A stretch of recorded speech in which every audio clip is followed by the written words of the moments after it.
السلام علیکم ورحمۃ اللہ وبرکاتہ۔ امید ہے کہ میرے تمام احباب خیر و عافیت سے ہوں گے۔ میرے عزیز و پیارے بھائی بزرگوں، علامہ ابن سیرین رحمۃ اللہ علیہ نے فرمایا، اگر کسی نے خواب میں سایہ دیکھا تو سایہ دیکھنے کا مطلب ہے بزرگی، ہیبت۔ بادشاہ کا سایہ بھی بادشاہی کی دلیل ہے۔ اگر دیوار کا سایہ دیکھا تو بزرگ آدمی کی دلیل ہے۔ اگر اس نے بغیر پھل والے درخت کا سایہ دیکھا تو اس کے لیے نقصان کی دلیل ہے۔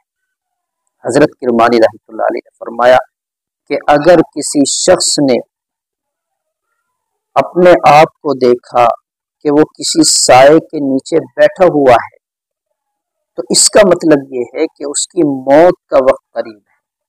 اللہ تعالیٰ نے قرآن کریم میں فرمایا، أَلَمْ تَرَ إِلَىٰ رَبِّكَ كَيْفَ مَدَّ الظِّلَّ وَلَوْ شَاءَ لَجَعَلَهُ سَاكِنًا۔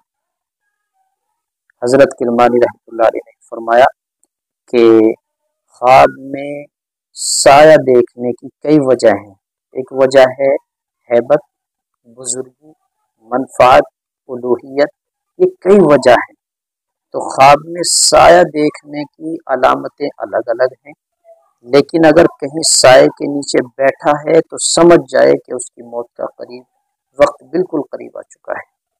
اس کے علاوہ اور کوئی خواب میں آپ نے بات ایسی دیکھی جو سائے کے تعلق سے ہے اور وہ بات نہیں جو میں نے بتلائی ہے، تو اس کی تعبیر الگ ہو سکتی ہے، جدا ہو سکتی ہے۔